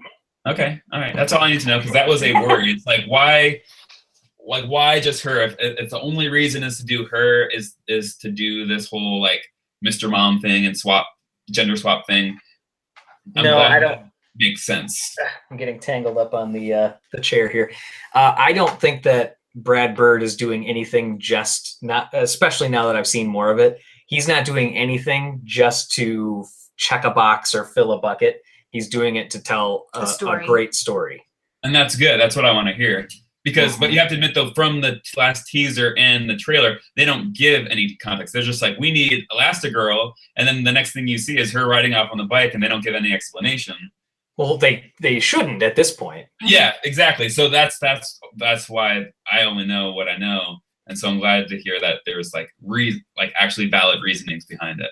Yeah. So Luis is saying something interesting. I feel like Winston needs Elastigirl because Mr. Incredible is the one who got them banned in the first place. Yeah, Maybe. I mean, so you just got to keep quiet, I guess. And Jace says, I think the reason is because Winston already recruited a stronger super, meaning he thinks he recruited Screenslaver. Yeah. Yeah, a lot of people were saying the Mr. Mom comments under the Olympic sneak peek. Yeah, of course, there's going to be those comments. I told Dan that before this that I don't feel that at all, and I don't even think about it after you see some of it. So it's really cool. I saw on Twitter that somebody was saying like, ugh, that name, Screenslaver. What do you guys think about the name Screenslaver? I think it's a fantastic name. You're enslaved. I never had an issue with that. No, no, and I also think it's really relevant now because don't we all feel kind of like a slave to our screens? to our phones. Oh, yeah, I mean, like totally. I feel like this thing's in my hand more than anything. I mean, that's totally him. I mean, that's Brad obviously talking to a modern audience with that one. It's a very 60s kind of villainy name too, from one of those old movies, like kind of Bonding, like James Bondish type name, where it's like, it's so on the nose, like you're enslaving them through the screen. So Screenslaver. Yeah. We're hearing a little bit of that with Evelyn Dever, like you pointed out before, Dan, with Evil Endeavor. It's interesting. I just had the thought. There was a Disney Channel, and if anybody in the comments remembers this back in the day, if you're old enough, but in the year, it was 2000, I still remember that for some reason. Disney Channel came out with one of their original movies, and it was called Up, Up, and Away.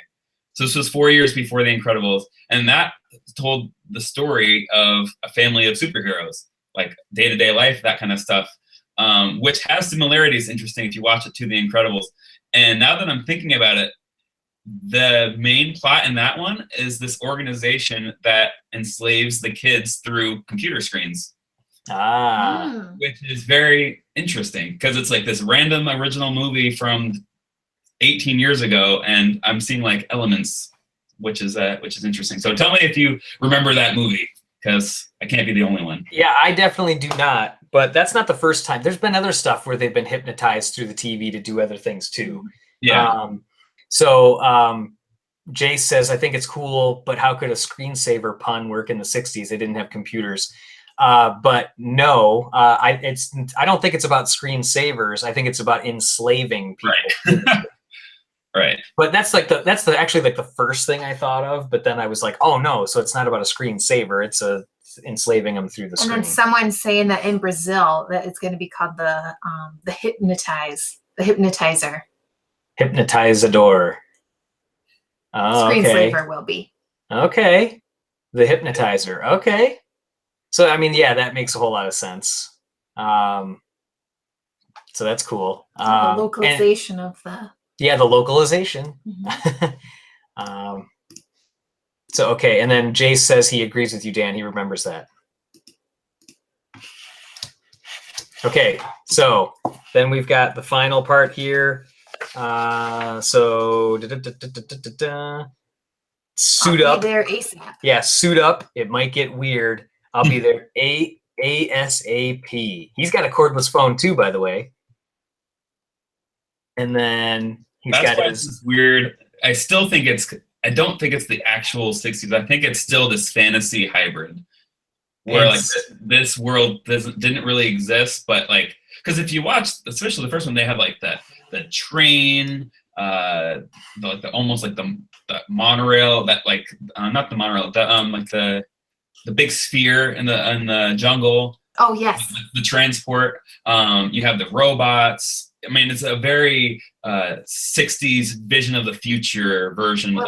It's like Tomorrowland. Yeah, right. His film Tomorrowland, which he loves. He loves this era. Right. And it's like space in the 60s. Yeah, because it's a fantastic. It's got great lines. Everything had. God, I love the lines of the 60s, like that design. Yeah, and it all went to garbage in the 70s. Yeah, I think that they take liberties with like the technology that you see in the movie. Yeah, absolutely. The lip sync is off in the ASAP scene. I noticed that too. So they probably redubbed it for the trailer. Yeah, I totally agree. I noticed that it was something else. Yeah, Mr. PD says, I'm so glad I'm not the only one that noticed that. Yes, am I the only one who wants to know what the announcement Screenslaver was talking about? Well, no, we of course will all want to know. We shall see. That's something.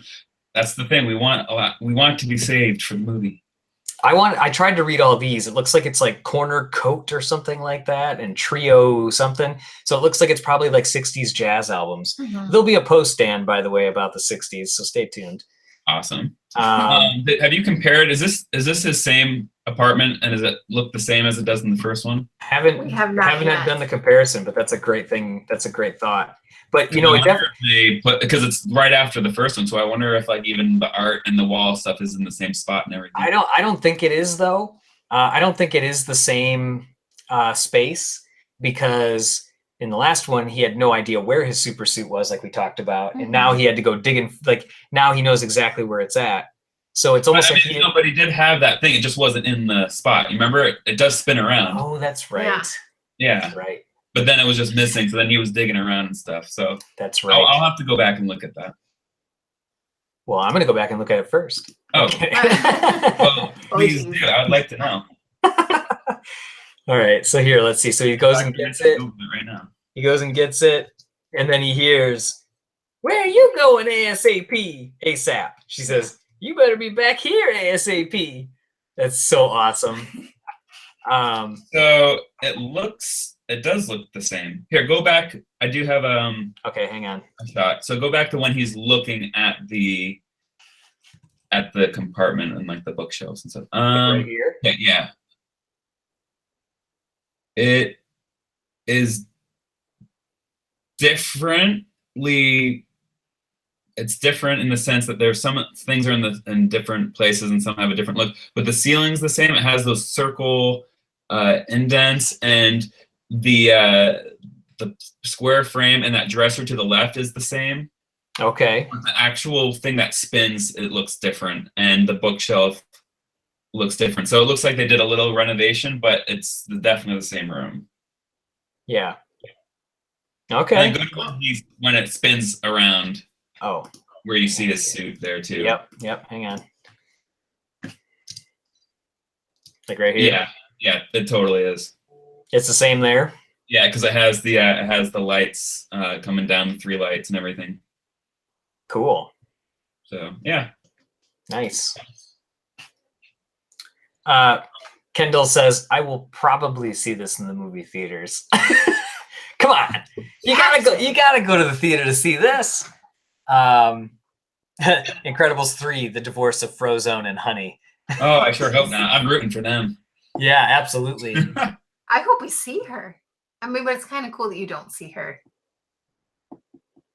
No comment. TJ, your face always so many tells. No, Yeah. I don't even know. No, but he's like a but vault. does that, like, it's a tell, but it's a tell that I know something. But No, I know you do. But what I know is that she's either seen or not seen. So that's the same thing she knows. So my tell is that I know something, but it's true. But it's just funny that you do. Yes. So the lighting, my gosh, yes, the lighting throughout this whole thing. That's one of the things I was going to go back and find was the spot with like the down spot on the sink when the sun's coming in, how it's like glinting off of that. Gorgeous. This whole movie looks like, after you see Coco, you think like, how can anything look as good as Coco?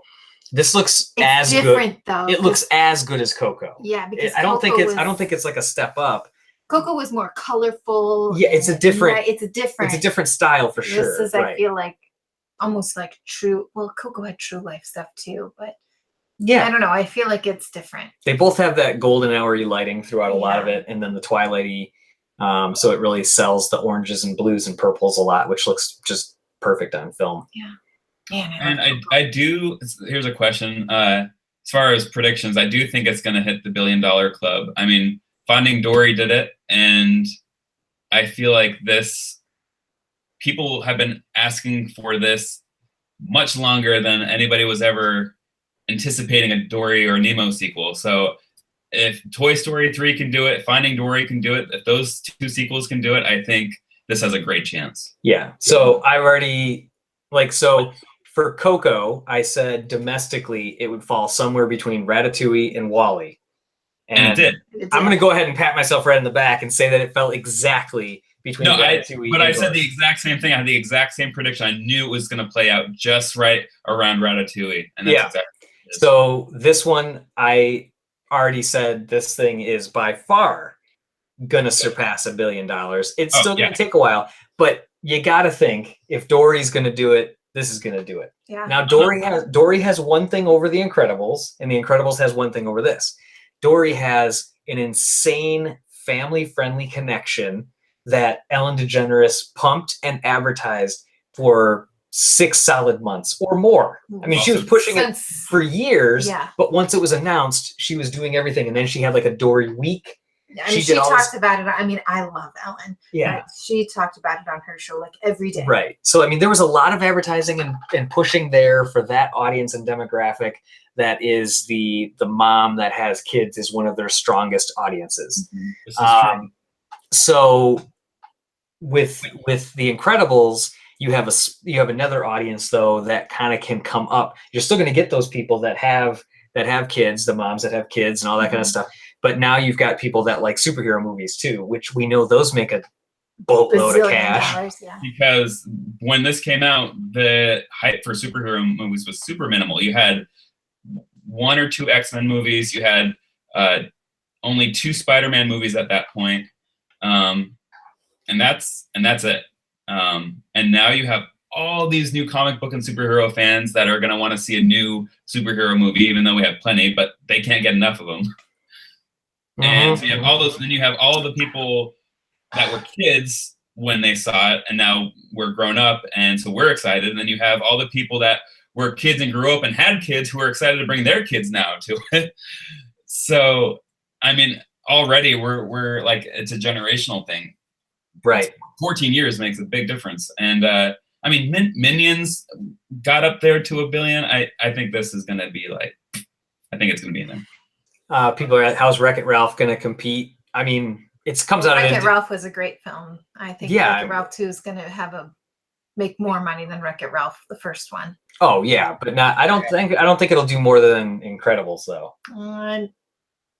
I mean, it could, depending on word of mouth, it could get up there. It could be really close. I think it'll be close. Yep. But I feel like that. I mean, I know we're off topic a little bit, but really quick, I feel like a little bit that Wreck-It Ralph doesn't have is it's a little bit more niche. It's like it's like the video game audience. For example, I never saw it. I was never interested just because of that. I was never like a gamer, and I know that Doesn't matter. You're wrong. I know we talked about it before, and I know that, but I'm just saying in my mind, and a lot of people, like, it might not be of interest to them just because it's like, I don't know. There's that community, I think, is a lot smaller than the superhero community. Right. I don't know. People are saying between now going the other way as far as Avengers Infinity War versus Incredibles 2. Avengers Infinity War. Yeah. Unfortunately, but that's just right. Exactly. Yeah, I'd love to see it be the other way, but so what was your other prediction on Screenslaver? Do you want to talk about it, Dan? Oh, well, it's nothing too drastic. It's basically it's a hope, and it's also a worry. Because when we've talked about this before, and a lot of people probably agree that we do not want this to be a reveal. We don't want it to be a surprise. We don't want it to be someone we already know earlier on in the film, because we all know that this has been done in the last like 10 movies. Correct. It was done with Coco. It was done with Wreck-It Ralph. It was done with Frozen. It was done with, everything. There's so Monsters Inc. and Up and so many times. So it's kind of, we're done with that. So we've gone through that phase. You feel we have, and I missed a bunch. I mean, there's more than I just listed, but right. So I really don't want it to be, but the fact that it's a masked villain and a voice changer, it's not giving me much hope. Correct. I'll agree with you there. That it's it might be somebody we know, but it might be somebody insignificant. But I think it does make it stronger if it's no one that we know. And I mean, you never know. We didn't know Bane in Batman, and he had a mask and a voice changer. Right. And that's true too. But I mean, I'm just saying that doesn't help. Yeah. My case or my worry, but I don't want, like, Pixar movies are almost becoming like Scooby-Doo episodes where it's like everyone's like, who's gonna be the villain? It's like, is Lotso gonna be the villain? Is Hank gonna be the villain? Is all those theories, like every Pixar movie, someone's like, this guy's gonna be the villain, and it's like, is Bing Bong gonna be the villain? Remember that whole thing? Yeah, everybody. Yeah, that was crazy. Is Bing Bong? I don't want it to be like that. Exactly. Yeah. So anyway, my predictions are, everyone is saying, what's his name? Bob Odenkirk. Winston Dever. Everyone's saying Winston. Right. So Disney Freak, I believe, is saying that right now in the Disney Freak 309 is saying it in the comments that the Lego set revealed it. Maybe don't believe everything you see online. Maybe. Well, here's my thoughts. I don't think so. I think that would be. I think they got to be smarter than that. That's the most obvious character, and if that's the twist, come on. There's no way these writers. He is a red herring, and everyone's thinking it's going to be him. I think that another thing I don't want, but is more likely to be a twist because of the voice changer, and everyone says he. I do think there's a chance it could be Evelyn, which is I also don't want it to be. Well, the thing that could be cool about red herring now. The thing that could be cool about that, if it is Evelyn, is she could be playing Winston, and the surprise reveal could be that he thinks that she's really helping, but she's hurting.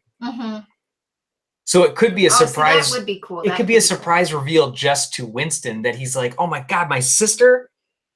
Yeah. So, but it wouldn't be to us, because that would be, either one of them would be so obvious. Well, maybe her name is just like a ruse as far as to get you think that too, because of the evil. Right. That's what I'm saying. Red herring. Both of them could be a red herring. It could be someone totally different. But I guess my prediction of what I don't want would be those two. Right. So Jeremy jumped in and is making some good comments too. He said that. So hey, Jeremy, I said the way they introduced Screenslaver in the trailer was really well done. Yes, absolutely. Yes. There he is again. If I wake up with that thing next to me. Oh, So man. Julie, who was your prediction then? Who was it? I You just said a girl, but you didn't say who. Well, I think it's a girl that we don't know. I think it's another female super that had to go underground, just like the Pars did. Right, that's what you were saying, yeah. And I think that would be much better. Yeah, and who's just upset at the government for having to hide all this time. And so she's decided to hypnotize everybody into not liking these new supers that the government is trying to take out because she's upset that she wasn't the chosen one. I would be much more on board with that because I think they're setting up Evelyn and why do I keep on blanking? Winston. And Winston. They're setting up so much to make people think that they are behind all this and that they're him or her. That I think that both of them are a red herring because either of them would be obvious, and every shot they make them look like they're scheming. Like even in the original artwork, they looked bad. Yeah. So it almost like in the marketing, they want us to think it's one of those two, and I would love it if it wasn't. Correct. I was chuckling when you were talking. Yeah, I was chuckling just when you were talking because John Fitzgerald said, who's going to voice Screenslaver? And Mr. Petey said, Tom Hardy. Bane. So the Mario and Friends, they're saying that the last theory is that Screenslaver is the guy that Bob saved in the first movie when he went crashed through the window. He didn't want to be saved in the first place. His head's too big. This head's tiny and thin. Another creepy angle. The thinness and the narrowness of the body and the face shape does fit the other two. But I think that's kind of what they want you to think. Exactly. That's why I hope that's the case because it's almost like they're doing everything in their power to make you think it's either of them. When it won't be. And I would love it if it's a new super, just like Buddy. It didn't need. You can have a villain in a movie and not have it be revealed. Just have them be a villain because of something that happened in the past. You know, it doesn't make it stronger to have to know them. In fact, it would probably weaken it to know them. In my opinion, I don't know. Yeah. Britta just texted. My wife just texted. She said, "You know what would be a super hard plot to pull off? A superhero movie without a villain." Which is a superhero movie without a villain. Yeah. See them tackle that one. It's like Inside Out. It's just the thoughts of the villain. Well, for a while there were a lot of Pixar movies that don't. To this day, a lot of them don't have any villains. It's more of like the circumstances around them. But I think in this case, you need some baddie. But I don't want it to be like a pull off the mask reveal again. Who's under the mask? Yeah, that's funny when you said Scooby-Doo one. Yeah. So TJ, we talked about all of our predictions except for yours. Oh, so mine was. I also likewise believe that it is. I love how he pops it every time. I think that it's actually. I still think it. I mean, it would be. It kind of matches your face shape, actually. It could be TJ. Well, what if they take off the mask and it looks just like you? I'm like, dude, you got a Pixar movie? I knew you were in it, but like, come on. I know you had friends in high places, but you do have a chiseled face for it. It's true. It's gonna be TJ. I have an important announcement. I'm in a Pixar movie. That's his big announcement. Yeah. No, anyway. That is like his dream. Oh my god, are you kidding me? Since I was a little kid, I always wanted to voice a character. I think we talked about that on your Screenslaver. Yeah. Oh, TJ Screenslaver confirmed. I better see that in one of your videos. New theory. TJ from Pixar post. Yeah, you get like this picture of me like freeze framed in the background, like. So go back to what you were saying. We were like mid thought. Yeah. So what's funny is I was going the whole time that it's somebody we don't know, but because of the female comments, I actually really like that theory. So I'm going to actually just amend mine. I thought it was just somebody we didn't know. It has no connection to anything. I loved the comment that it was Tony, though, just because I wanted to see Violet freak out. Yeah. But that wasn't like a real theory. I do think that it's... I'm going to amend it now, and I think it's a female. Yeah, I'm gonna stick with that too, and it's gonna almost be like a in Return of the Jedi when Leia takes off the mask and you thought it was a he that whole time back in the day. If you saw it, if you remember, like the first time you saw it back in the 80s, nobody knew that was Leia because the voice was everyone thought it was a man. They even call him a he in Jabba's palace, and then there's like that reveal when she takes it off. Yeah. So I'm assuming it's gonna be like that where the voice changer sounds male, and it's not going to be. Yeah. I just think it's gonna be one of those type of moments. Yeah. Willer is saying, someone else. oh, go ahead. Sorry, Dan. Oh, I was just saying, whether it's Evelyn or someone else, that will be. It's so funny. These comments are all over the place. So Screenslaver's Tony Willer is saying, Honey is Honey and Screenslaver. Yeah. I mean, honestly, like they're all over the place, but that's what's so great about this. We have no idea. We're arguing whether it's a man or a woman. This is like the episode 8 theories about who is Snoke. Now it's who is Screenslaver. Yeah. Somebody else is saying maybe it's both Evelyn and Winston, and they share it because they're masked. Holy cow! Wouldn't that be cool in a movie if there was like multiple villains that were all like you all? Well, that's like the twist of the murder on the Orient Express. Oh well, I didn't see that, but. That's okay. what it is. Yeah. So here's to Pixar Forever says, wait, why do people keep saying that Screenslaver's Tony? I just think it would be cool. Like I said, just because of Violet's reaction. I don't think it holds any weight, but No. I think it would be cool. What was the other movie? There was like where they. I am definitely not Screenslaver. My head's too big. No, I have another one where they share where the villain was shared was Scream. Oh, right, yeah. yeah. Because all you have to do is put on the robe and the mask. Yeah. Yeah, with multiple people. So they could. I mean, that's also a valid theory. Right. That would be super cool. But I don't think that's the case. I don't either, but it's added to our list of theories. I would love it. I mean, if we've said that Tony's in the suit, then that's definitely so. Yes, holds more weight. Options. I think I think it was Here's to Pixar Forever or Luis that was saying it. Like whether anybody wants to hear it or not, these are all valid at this point because nobody knows anything. Yeah.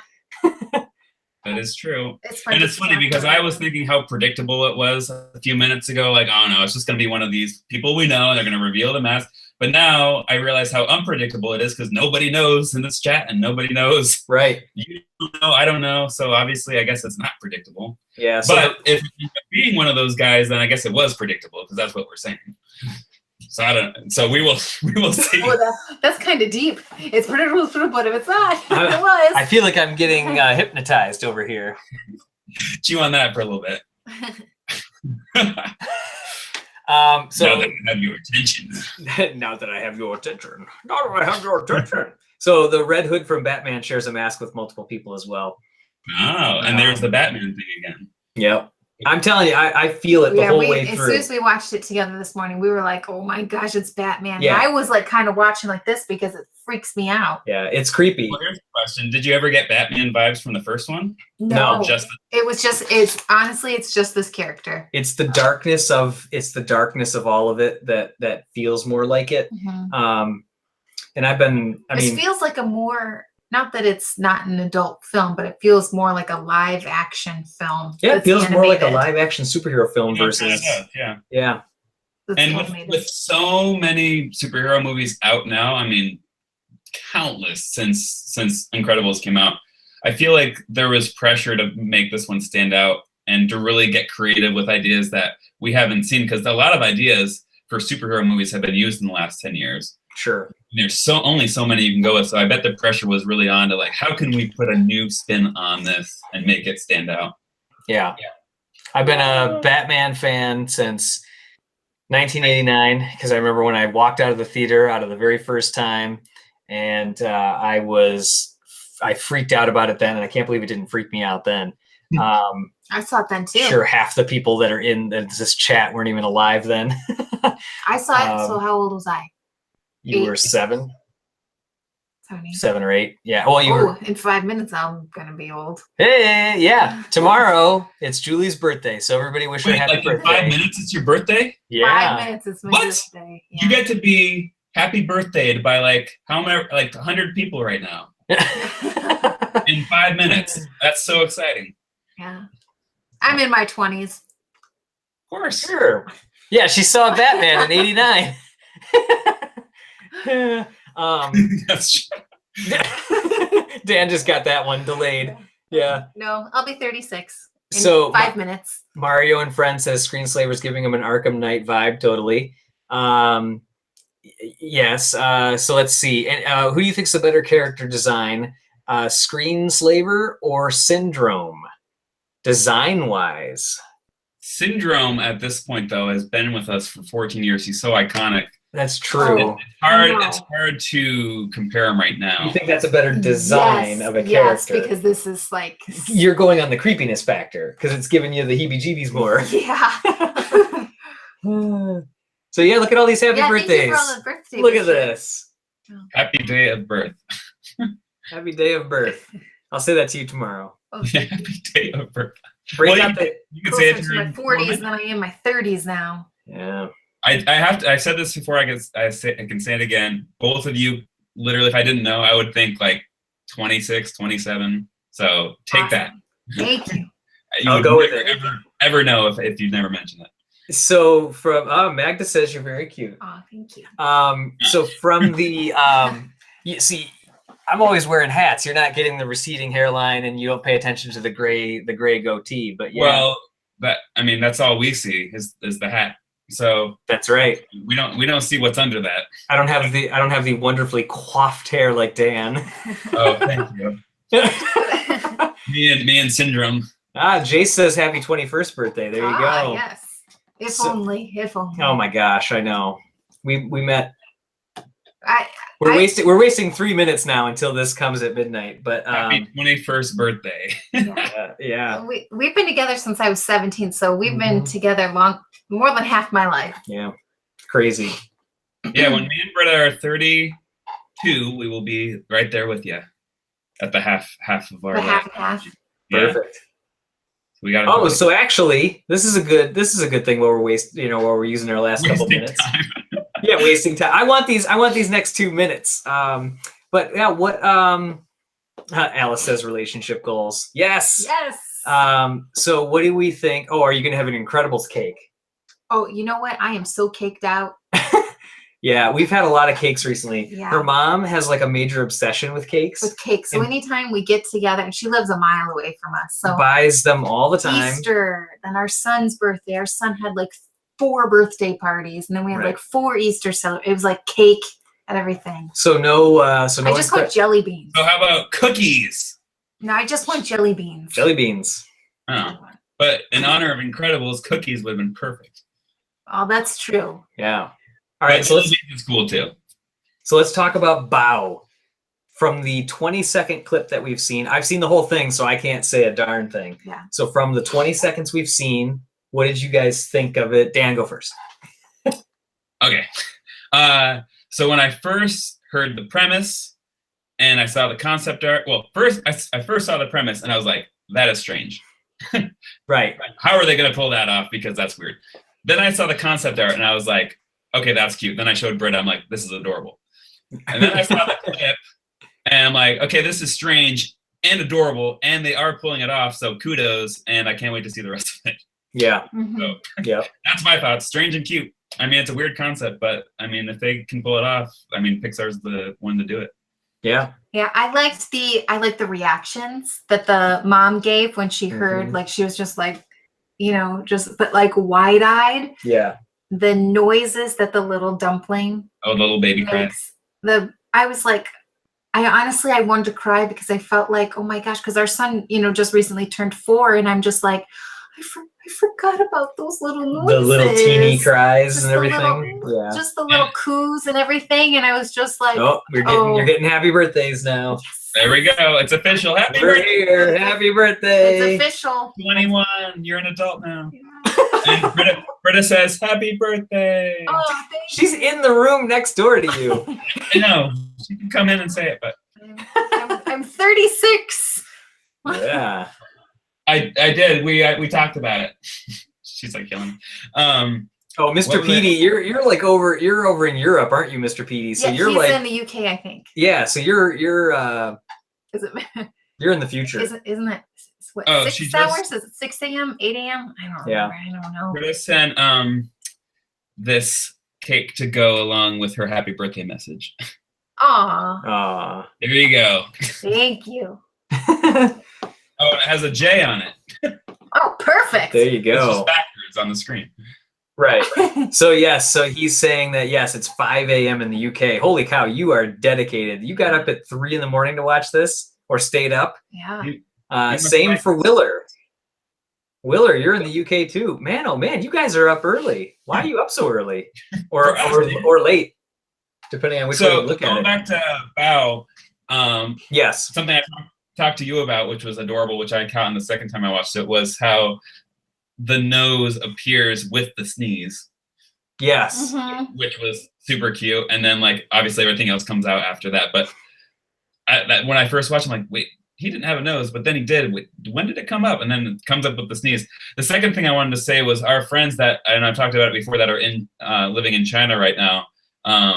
They saw my Instagram story of the poster and the clip, and it just melted their heart because they're like really like a part of the culture right now. Mhm. So Yeah. it meant a lot to them because they love the culture and the people out there right now. So it meant a lot to them to see that. And they were like also saying that those dumpling things are like the best tasting things that they have out there. So but I'm like, you wouldn't want to eat this one because it's a little baby essentially. Right. But that's one thing that makes it odd, is because you usually would eat this, but it's also a baby. But so anyway, it meant a lot to them. So I can't imagine what it will mean to that audience, which will be cool. Yeah. By the way, we've got people all over the place. 7 a.m. in Latvia. Wow. It's Noon in noon the in the Philippines. Wow. How Yeah. many are joining us right now still? Where does it say? What's that? I'm just looking for how many are joining us right now. Oh yeah. So yeah, I'm not on that screen. I've got it on a different one. But and somebody's asking the question: did her previous child pass away? Is that why she gets a second shot? Well, you're gonna have to wait and see. That's what it seems. But that's Right. heavy. Yeah. Bows are delicious. Yeah. So I wanted to, while we have a bunch of people still in the comments, for those in the US, this is kind of a fun announcement, is I usually have one of these, which is fun. That the Disney Store, the Incredibles merch was supposed to drop on the 16th. I was gonna ask you. Yeah, so they got an urgent notification today from headquarters, and it is going out tonight What? for a release tomorrow. So in stores, I don't know if that's going to be online. So if you're in the US, head to your Disney Store tomorrow and check out what they have. And you know why this is. You So know why didn't this is, set it right? up? They didn't even say anything. No, I didn't set it up tonight. But I've seen the stuff. I just didn't close tonight. So yeah, I don't know what were you going to say is the reason, you think, TJ? Oh, I think the reason is because the Disney Store is always the one that releases first. So they try to get the first revenue, and they hold all the other companies until after. Oh, but So it's because Toys R Us started breaking shelf date because they're going out of business, Walmart just broke date and threw it out. And now Disney Stores like, break the date, put it out. We're losing money because we need to be first. That makes sense. Yeah, because the 16th would have been Monday? Yeah. So 2 or 3 days early. So yeah. I think they probably tried to hold out as long as they could, and somebody was like, get it out now. Hey Dan, so can you tell us, is there any raccoon merchandise? Surprisingly, no, but I will tell you a really fun thing that they have, and TJ, you're gonna love this. The toy box figures of the family. So check this. I haven't collected those because I haven't really been a huge fan of them. There they are. You mean these? Those. Never mind. I was gonna say each one comes with a different version of Jack, but now you know. Yeah. So here, this is like the back of it. your Disney store already break Street Tape? No. eBay? No. No. Oh, the Pixar Studio store. No. Reviews. What? Reviews. Disney contacts. Oh, okay. So you already know. We just got them today. Yeah, we just got them today though. So Yeah, we just got them today. Yeah. Well, anyway, so that's not a surprise then. sorry, I ruined your excitement there. But you That's should okay. get I these just thought it was figures. super cool. It almost makes it worth it to collect it to get all those versions of Jack Jack. I just thought that was really cool. I know, like Mhm. look at this version of Jack Jack even by itself. Like how adorable is that version of Jack Jack? Yeah, I knew you would love that. Yeah. And then As soon as I saw it, in fact, I was going to text you a picture like a couple days ago, but I forgot. yeah, like and this Violet and Jack Jack one is super cool too. So and then obviously the flaming one and then the silver one. Oh, there's even a 3-pack. Yeah. They have a bucket of supers, which is called. They're almost like a Green Army Man type product where they're just molded plastic and in the superhero shapes. And it's like a big bucket of them. They have those. They have the plush dolls. So they have Frozone, Jack Jack, Dash, Violet. They have the whole family in plush form. They have the figurine set, which is cool. I tweeted a couple of things out. They have they're focusing a lot on family merchandise, so a lot of family clothing items. So like family T-shirts, family yes. sets. So a lot of soft lines for that. Art sets? You know, and a lot. They had a puzzle. I didn't see an art set yet, but they are also focusing on like Father's Day and Mother's Day. So a lot of like Super Dad, Super Mom, that kind of stuff. Okay. Yeah, so a lot to look forward to.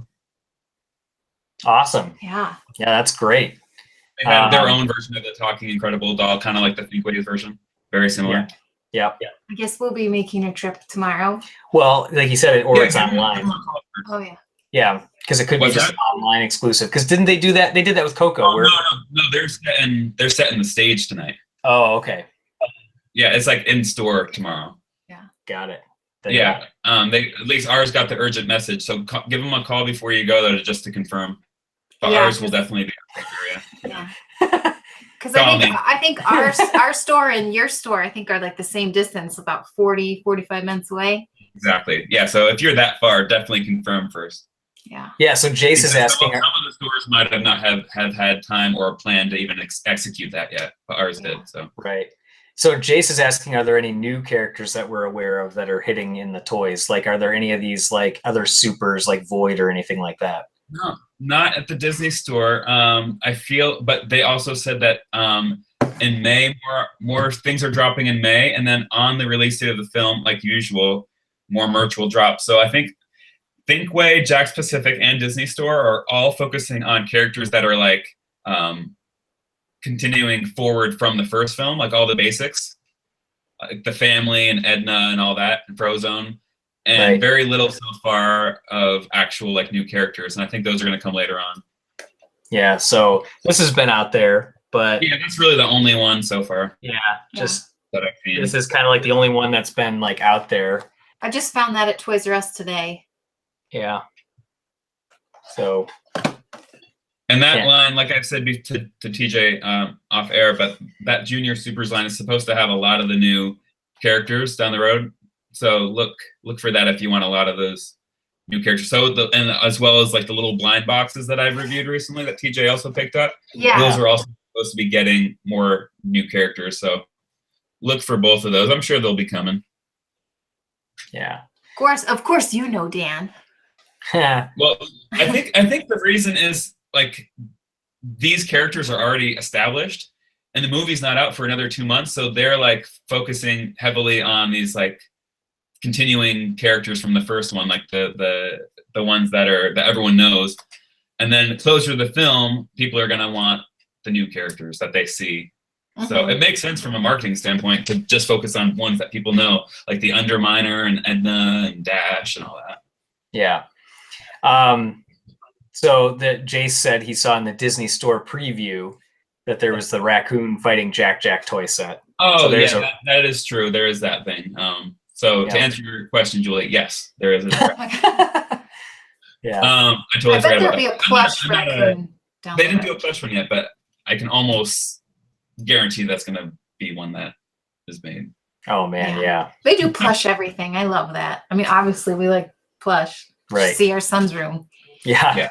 Even more. I'm sure you will pick up all those plush, the family and plush, because I'm sure they did that with the initial line back in 04, but I didn't get them back then, so I'm definitely gonna snag those ones. Yep. Yeah. For sure. So All did right. we cover everything? I think we I did, think right? so. All right. Yeah. Then that should be about it. All right. Thank you again for everybody for doing some great comments in the chat and for going with us through all of our notes that we had and And for watching my birthday wishes. and thank for the you. birthday Oh, wishes. Yeah. So fantastic. Jace is saying he has to head out. So yeah. So bye everybody. Thanks again. We have I'm to. tired. we have to- We're yawning.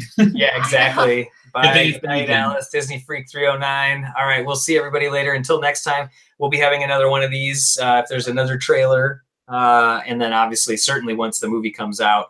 And thanks, Magda. You're the best as well. So good night, all. All right, take it easy. All right, see you, everybody. Thanks for joining. Until next time, be sure to stay tuned to PixarPost.com all week. For Liz Pixar News. Bye-bye. Bye.